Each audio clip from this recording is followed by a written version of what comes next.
A la darrera sala a la dreta, els personatges hi troben un orc enorme, assegut en un tron tosc de pedra, folrat amb pells. Yuglur.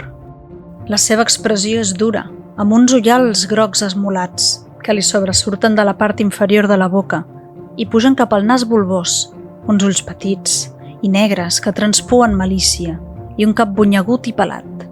El que més destaca d'ell, però, és que al voltant del coll i per sobre les espatlles hi du un collar d'or massís, farcit de maragdes que brillen a la llum de les torxes. El collar de Girion.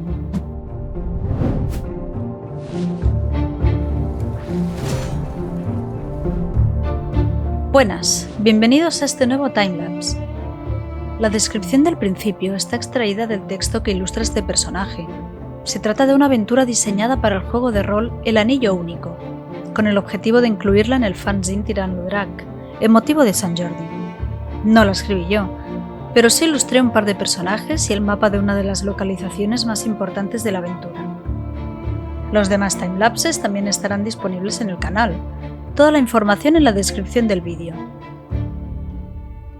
Como en el resto de ilustraciones, me basé en el propio estilo del juego, tan inspirador con estos trazos en blanco y negro, sin adornos, pero con los suficientes detalles como para destacar la expresión del personaje y su actitud. Si os interesa la aventura y tenéis pensado jugarla, tal vez lo mejor sea mutear la siguiente explicación ya que contiene spoilers. Si no, adelante.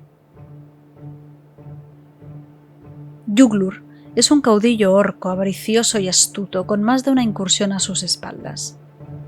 Recientemente, ha obtenido un nuevo tesoro que contempla con codicia, mientras no pierde de vista a los aventureros que aparecen en su sala del trono, o en este caso, al espectador de la ilustración.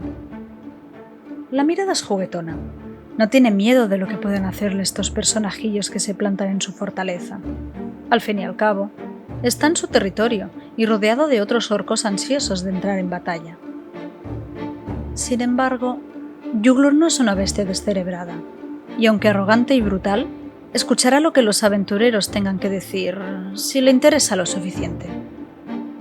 Por supuesto, se trata del principal antagonista de la aventura, y aun tratándose de un orco, el enfrentamiento con él puede afrontarse desde diversos puntos de vista más allá del combate. En definitiva, espero que os guste el proceso de creación de este personaje. La aventura a la que pertenece está muy bien. ¡Nos vemos!